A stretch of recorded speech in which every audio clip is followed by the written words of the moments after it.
頭條日報 P30 港聞5里300林國成2014年11月25日兩連3宗命案的研究風水是我最大的興趣，已醉心27年，無論是陽陰異宅，搜集風水古本都樂此不疲，原因愈研究愈發現我們中國獨有數千年古科學，實在博大精深，蘊含着極高智慧，當中內藏着很多秘密。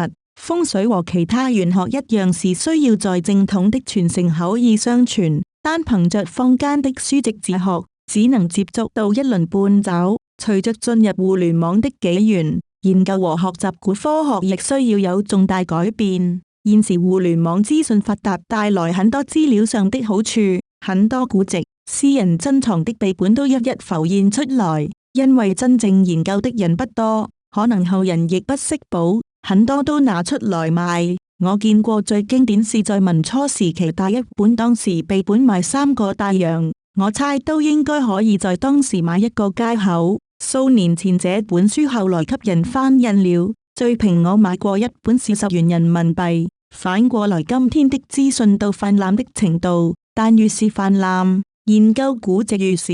過去20多年，眼看身邊不同年代習風水的人層次大不如前，這是拜太多資訊娛樂所賜，分散人的專注性。現在難學是很多得道和真正在師承的老師傅都相繼賒學，因為我從小是跟他們都有雙手臂的，傳承就是開啟寶藏的一條鎖匙。如得其法，天的寶藏比古時還要大，因為資訊太發達，老師傅留給我們的一把鎖匙能開更多寶藏，更能拆解更多不同朝代的古籍。如用心研究是能看通千百年的演變，甚至分清真偽。我看過不少明清的偽學，古書不一定是真學，不要找到一本古籍便以為是執到寶。試想想今天坊間有多不濟的書，到200年後這書又變成古本，但始終都是一本不濟的書。只要用心，我們比古人更能分辨真偽。也有懂念書的，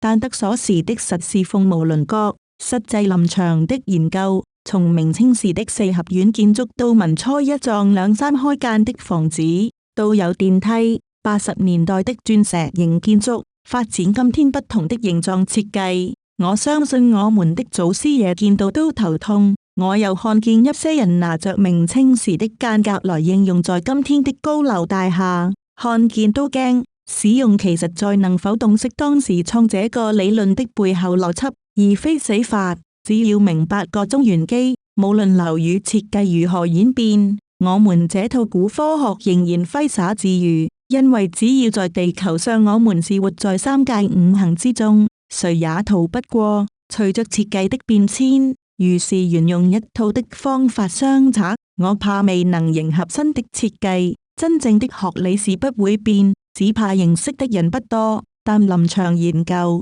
同為重要，我一直未敢停過到大新聞的現場研究學習，而且是要盡快，方可理解案發的條件，這才是最有效的方法。我上星期就去了灣仔發生殺技案的大廈研究，為何2年3宗命案4條人命？這絕對是厭惡性的研究。我曾經過血跡都未清理的兇殺現場研究，冤魂還在。現今怕死習風水的人不會做的事，下周將此類的研究心得和大家分享。不過我絕對相信在這一輩，隨着資訊發達，定在有堪輿巨鯨將這門幾千年來的古科學發揚光大，破除無知的迷信思想，惠及社群。江山代有才人出，逢周二見報。